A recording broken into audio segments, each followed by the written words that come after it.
Horse with the speed of light, a cloud of dust, and a hearty Hi-Yo Silver, the Lone Ranger.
Indian companion Tonto, the daring and resourceful masked rider of the plains, led the fight for law and order in the early western United States.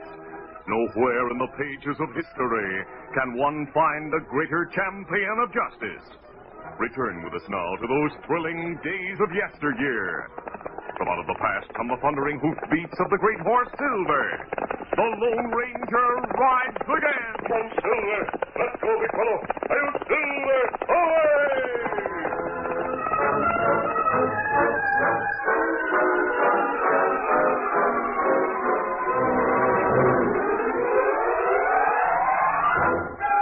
Sam Barstow was one of the keenest operators in the Secret Service.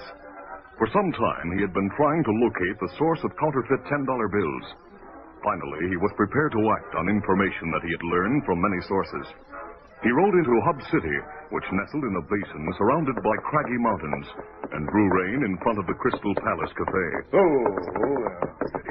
He was a compact man of medium height. His eyes were shifty, and his furtive manner was like that of a fugitive from the law. Sam Barstow was acting a part.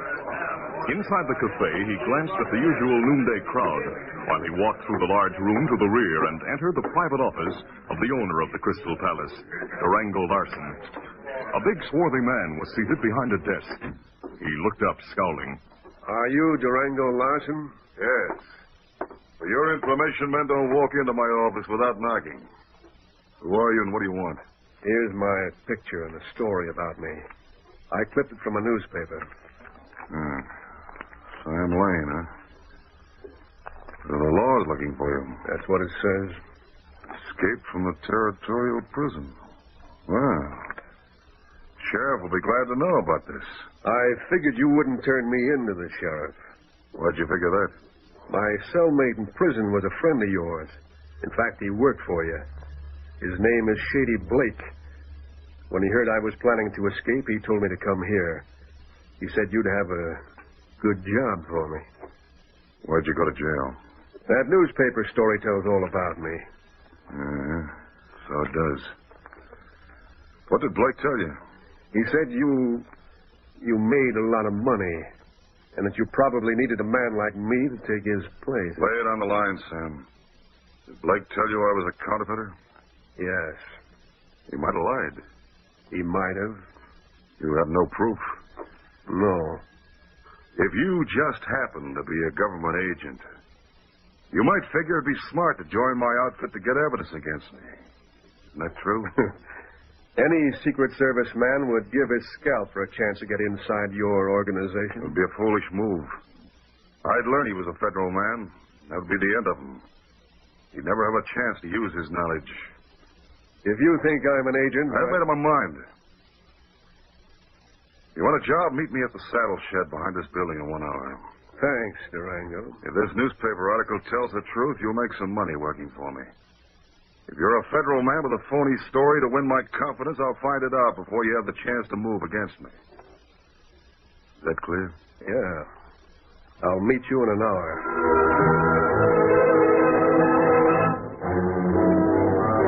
Sam Barstow found Durango waiting at the saddle shed with 2 other men, who were introduced as Mitch and Wharton.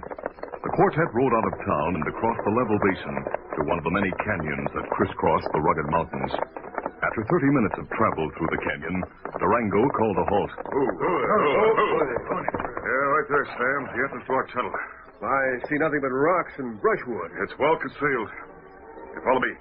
John, get up. Durango led the way around huge boulders and behind the screen of underbrush to an opening in the canyon wall. The tunnel was about 6 feet in width and high enough to accommodate men on horseback. Riding through the tunnel, the Secret Service man observed that the floor sloped steadily upward until the tunnel widened to make a large room lighted by oil lamps. Yeah, this is it. Dismount. Warden, you take care of the horses. Right. Come, get it. Come. Sam's quick eyes studied the cavern. It was about 100 feet across. There was a hitch rail on the right side, and on the opposite side, where the lamps were brightest, the secret agent saw a printing press, boxes of supplies, and a table at which a man sat working with engraving tools. This is the layout, Sam. What an eyeful, huh? Sure is. Come over and meet Peebles. Is he the man at the table near the press? Yes. Come with us, Mitch. Right, boss. Now, this is where you make money, huh, Durango? That's right. We do well for a small organization. How many in your outfit? 5. Mitch, Wharton, Peebles, myself, a man named Collins. He's on guard duty at the back door. The back door? You'll see that later on. I'll be number 6. Yes, you'll take Blake's place. He told me his job was to put the counterfeit money into circulation. That's right. He was doing fine until he got into a cafe brawl. He was arrested, and the law found his pocket full of phony $10 bills. Oh, give him credit for not telling where he got them. If he'd squealed, we'd have killed him. Oh, Peebles, I want you to meet the man who's replaced Shady Blake. As Peebles pushed back his chair and rose to his feet, Sam Barstow felt a sudden misgiving. He recognized the man and wondered if he, in turn, would be recognized by the engraver. His eyes met those of Peebles. What's your name? Sam Lane. He was in prison with Blake. He escaped. Blake recommended him. I've seen you before. Yeah? Well, I've been around a lot. I saw you in Washington in the Bureau of Engraving when I was working for the government. Quiet, Mitch. You must have me mixed up with someone else. We both used a different name in those days. You were known as Sam Barstow and employed by the Secret Service. So you are a spy. Take it easy, Durango. This man's mistaken. Maybe, Sam. But we'll soon know. Sam Barstow had a blue anchor tattooed on his left forearm. Put your hands up. Raise them high, Sam. Mitch, see if he has a gun. I'm not armed. Seems to be telling the truth. Now pull back your sleeve. Hey, Wharton, come over here. And there's the blue anchor. Why, you... I warned you what would happen. Hey, what's wrong? This is a Secret Service man, a spy. I spotted him. I never forget a face. He pulled the wool over Blake's eyes, but he didn't fool me. Keep your hands up, Sam. Mitch, you and Wharton take him out the back way. Walk him to the edge of the cliff, then shoot. Sam Barstow was forced to walk through a second uphill tunnel. He was closely followed by Mitch and Wharton. Both carried guns, and Wharton held a lantern. At the end of the tunnel, they halted and explained the situation to the man who was there on guard. The tunnel opened from a hillside to a level stretch of tableland that ended at a cliff about 50 feet away. Sorry, Barstow, but this is where you get it. Mitch, my pals will smash your outfit. Even without my help. If I'm killed, you'll all hang. Now, why don't you play safe and let me go? Walk to the edge of the cliff, Barstow. Shady Blake will never forget talking to me. Start walking. A jail term's a lot better than hanging. Walk. I'll let you have it here and toss your body over the ledge afterward. Knowing that his chances were hopeless, Sam Barstow gambled desperately. With lightning speed, he chopped the side of his hand against Mitch's wrist, then jabbed a fist to Wharton's stomach. Shoot him! Get him! I've got my gun! I'll get him. The guard drew his gun. Sam was running toward the cliff. A bullet brushed his thigh, but he kept on. The second bullet struck between the shoulders. The federal man staggered forward, stumbling blindly, groping with his hands outstretched. He was at the ledge and over, dropping from view. The three men looked over the edge of the cliff and saw the motionless form of Sam Barstow on the ground 50 feet below. That takes care of him. Hey, Mitch. Look yonder. A couple of horsemen coming this way along the base of the cliff. Must have just come around the bend. They couldn't have seen Barstow go over the cliff. Yeah, we'd better report to Durango. Had Mitch and Wharton waited a few minutes, they might have seen that one of the approaching horsemen was an Indian and that the other wore a mask. But the outlaws didn't wait. They hurried back through the tunnel to report to Durango in the cavern. Mitch told about the shooting. Durango, that federal man must have been crazy to think he could escape. Is he dead? He must be. He took a bullet between the shoulders. Then he had the fall from the cliff. You mentioned two men on horseback who were approaching. You're a long way off, boss. We couldn't see what they looked like. They'll find the body. Well, somebody has to find it. They might as well be the ones. Hey, boys. Maybe they'll be blamed for the murder. I'm going to hurry to town and give the sheriff a story. Durango Larson rode toward town, leading Sam Barstow's horse. Soon after he left the lower end of the tunnel, the Lone Ranger and Tonto drew rein at the base of the cliff beyond the opposite end. The masked man dismounted and hurried to the side of the man who lay sprawled on the ground, while Tonto followed, carrying a canteen. Him alive? There's a pulse, but very weak. Him shot. Tonto, look at the blue anchor on his forearm. Turn his head a bit so I can see his face. Me remember Blue Anchor tattoo. Sam Barstow. Him government man. Asked me the canteen. Sam. You're with friend Sam. Try to swallow some water.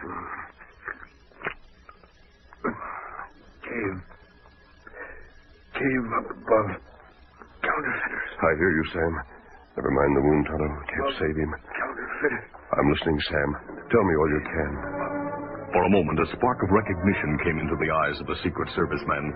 His lips moved slowly. He seemed to be mustering his ebbing strength to tell the masked man what he had learned.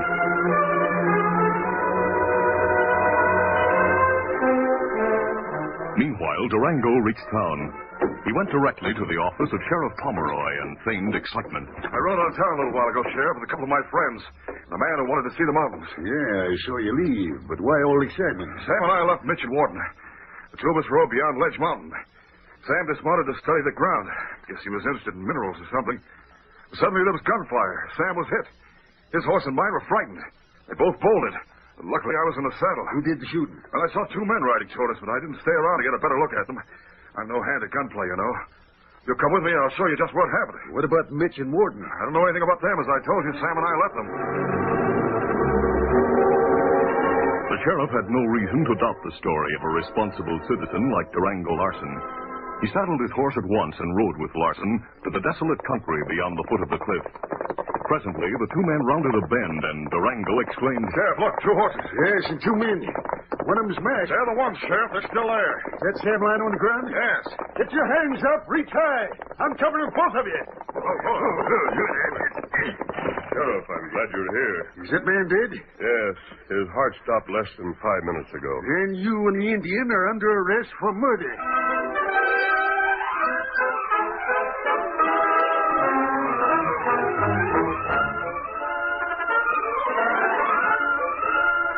The curtain falls on the first act of our Lone Ranger adventure. Before the next exciting scenes, please permit us to pause for just a few moments.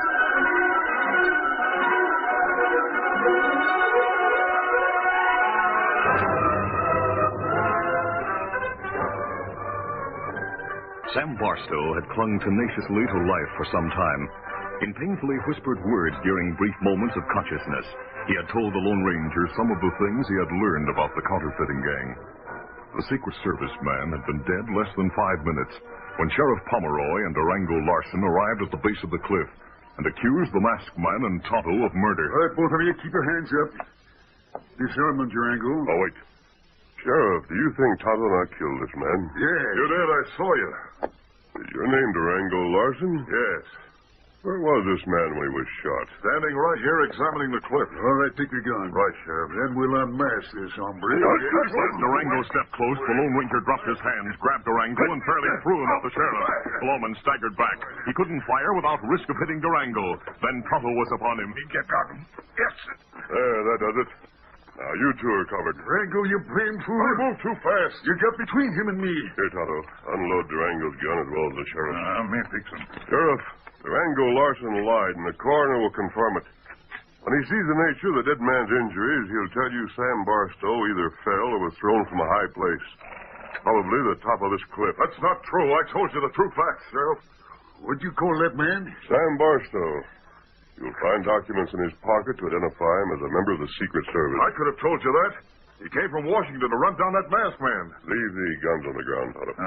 You may have the upper hand now, mister, but I'll get you.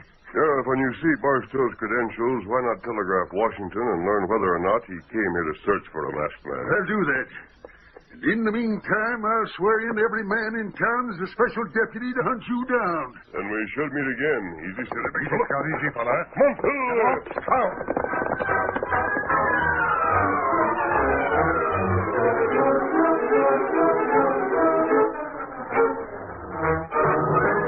Sheriff Pomeroy went through Barstow's pockets and found documents to confirm the identification. He took the body into town, turned it over to the coroner, and sent a telegram to Washington. Then he swore in special deputies and sent them into the hills to search for the masked man and the Indian. Durango Larson remained with the sheriff until evening when he went to his cafe. It was about 1 hour after dark when the coroner entered the sheriff's office. Well, did you finish examining the dead man? Yeah, Sheriff. Did your findings check with what you were told? I don't understand it, Sheriff. Durango must have been mistaken or lying. There's no reason why he should lie about it. Maybe we'll get the truth when that masked man is captured. The deputy's still out looking for him? Yeah, but they'll probably be coming back now that it's dark. Oh, I nearly forgot. I have a reply to your telegram to Washington. Oh? Western Union man saw me pass in his office and asked me to bring it to him. Let's see. Well, it's true that Sam Barstow was working for the Secret Service. He was on a case of counterfeiting. Counterfeiting? Yes. This message says, spare neither effort nor expense in finding killers and holding same until arrival of special agent. Well, Sandy, we've just got to find that masked man. Behind you. Oh, you! He's masked. Hold it, both of you. Don't shoot! Don't shoot! Where'd you come from? You should be able to guess, Sheriff. I came through the back door of this building. I've been in the rear room for the past few minutes. Then you know the word I received from Washington. Yes. Sheriff, I reached Sam Barstow soon after he'd been shot, and I stayed with him until he died. He lived long enough to tell me a number of things. He had found the headquarters of the counterfeiters. If you would trust me... I have instructions to arrest you and hold you until a special agent arrives. You have instructions to hold Sam Barstow's killer? Yes, you. No. If you're not the killer, there's no reason why you should be afraid to surrender to me. By the time the special agent arrives, the counterfeiters will have disposed of all evidence. If you'll not trust me, Sheriff, I'll have to try the means of capturing those men. If you know what's good for you, you'll lower that gun. I'll leave the way I came. We'll meet again, Sheriff. You're doggone right we'll meet again. Adios. Let me at him. Be careful, he may be in the back room. He's not in here. He went out. Come back here. Did you get him? But believe me, coroner, I will. The Lone Ranger and Tonto had moved from their camp in the mountains to a rock-sheltered place near town. Here in the moonlight, they watched the sheriff's posse returning from the futile search, while the masked man told of his unsatisfactory meeting with the sheriff. Then he said, I'll write a note, Tonto. You take it into town. Give it to someone for delivery to Durango Larson. Why you write note? I hope to send Durango to the counterfeiting headquarters. Entrance in canyon. Yes, but Barstow said it was well concealed. Maybe Durango will show us exactly where it is. Ready with a match. While the Lone Ranger wrote a note by matchlight, he gave Tonto carefully detailed instructions. When the note was finished, the Indian drew a blanket around his shoulders and started for Hub City. The masked man followed.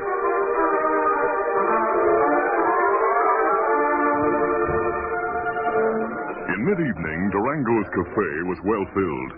Durango sat at his favorite table with Mitch, who had recently returned from the cavern headquarters. Collins is still at the rear opening in case anyone happens by that way. Is Wharton still in? Yeah. He's helping Peebles run the printing press. Good. Hey, boss. That Secret Service man learned a lot when he was in jail with our pal. I don't like it. Neither do I. If Blake talked to him, he's likely to talk to another federal agent who will come here to get the goods on us. Peoples might not spot the next one. Wait a minute. Now, what is it, Joe? Boss, this note's for you. Where'd it come from? Lefty brought it in. The engine handed it to him while he was out front near the hay trail. All right, Joe, thanks. Yeah, who's it from, boss? Oh, Peebles. Hey. He says that a masked man who was with Barstow learned all about us. He's the one you told me about. Yeah. Peebles says if I'll come to the headquarters, I'll have a chance to talk to that masked man. The boys must have captured him. He says I'll be surprised when I learn who the masked man is. Probably another federal agent. Now, what's your move, boss? You going to the headquarters? Yes, right away. You come with me. Right.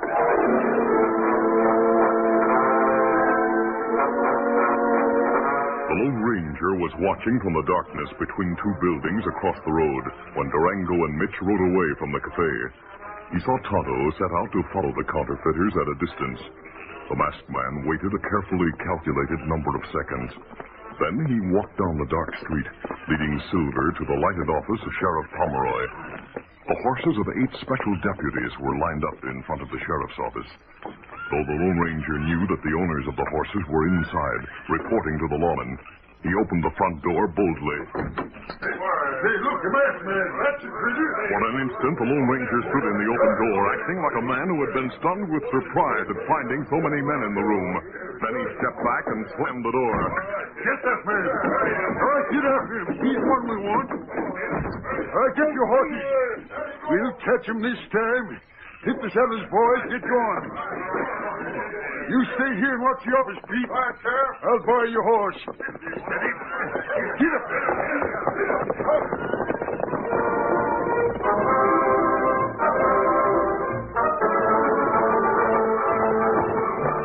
Silver! The masked man raced through the night, but not at top speed.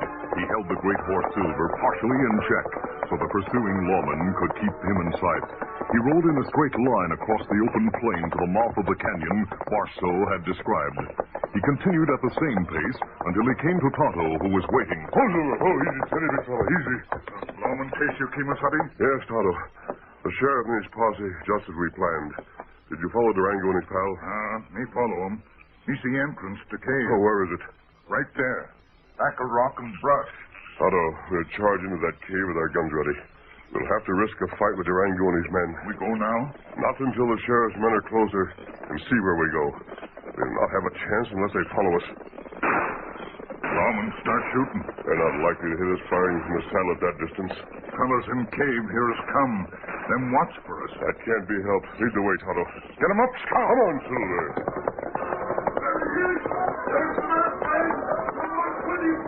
Scout leaped ahead like an arrow from a bull with Silver close behind.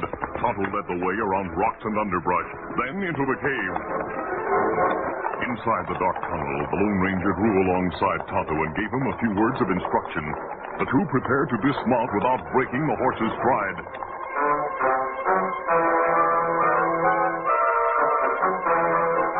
In the cavern, the 4 counterfeiters heard the hoofbeats. They were grouped near the printing press and held guns in readiness. Suddenly, Scout and Silver dashed out of the dark tunnel. Hey, where's the riders? The counterfeiters, ready to fire, were taken by surprise when they saw the riderless horses. While their eyes were fixed on Scout and Silver, guns barked from the tunnel. Wharton's gun dropped as a bullet smashed his arm. All of you, drop your guns. They're at the tunnel. Kill them. No! Want some more? Hold it, hold it. Don't fire at me. Here's Silver. Peebles and Durango Larson realized that they were in the light and at a disadvantage. They quickly threw up their hands, dropping their guns at their feet. The Lone Ranger and Tonto heard the horses of the lawman coming through the tunnel. They stepped into the cavern. Kick those guns toward me. Shot my arm. Oh, my hand's busted. I said kick the guns this way. Someone else is coming through the tunnel. I hear the horses. Turn and face the wall. Oh, my arm. Quickly, or I'll break another arm. What's your play? You'll know all the answers in a few minutes. Keep your hands up. Arm and plenty close, Kimasabi. All right, Tonto. It's time for us to move. Easy, steady, big Take it easy, fella. Count! As the masked man and Tonto dashed into the dark tunnel on the far side of the cavern, the sheriff and his posse arrived. Durango turned from the wall. Sheriff! What's all this? Don't shoot! Don't shoot! Where's that masked man? He and the Indian shot us. Then he went to that tunnel over there. Get after them, Sheriff. They'll escape. There's a printing press. And look at all that money. Holy smoke. I think we found what Barstow was looking for. The headquarters of the counterfeiters. All right, you men. Put up your hands and we'll fit you with handcuffs. The sheriff was deaf to arguments of Durango larceny. He delegated men to escort the 4 captives to town and lock them in the prison, while he and 2 others continued through the second tunnel, where the masked man and Tonto had gone. It was an hour later when Sheriff Pomeroy returned to his office. He found the coroner awaiting him. Glad you finally returned, Sheriff. I have a document of interest to you. Yeah, what is it? Peebles didn't want to hang for murder. He signed the confession of his part in the counterfeiting ring, naming others as the murderers of Sam Barstow. He named Durango Larson? That's right. He was the head man. Who else did he name? Mitch, Wharton, and a man named Collins, who wasn't in the cavern where you found the evidence. Well, I brought Collins back with me. I found him tied up at the end of the second tunnel. And this was tied to his neck. A bullet. He said it was left there by the masked man who captured him. It's not an ordinary bullet, Coroner. Looks like silver. It is. It's the identification of the man I nearly arrested as the murderer of Sam Barstow, the man who smashed the counterfeiting ring. It's the silver bullet of the Lone Ranger.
This is a feature of the Lone Ranger Incorporated, created by George W. Trendle, produced by Trendle Campbell Muir Incorporated, and directed by Charles D. Livingston.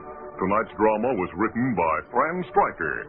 The part of the Lone Ranger is played by Brace Beamer.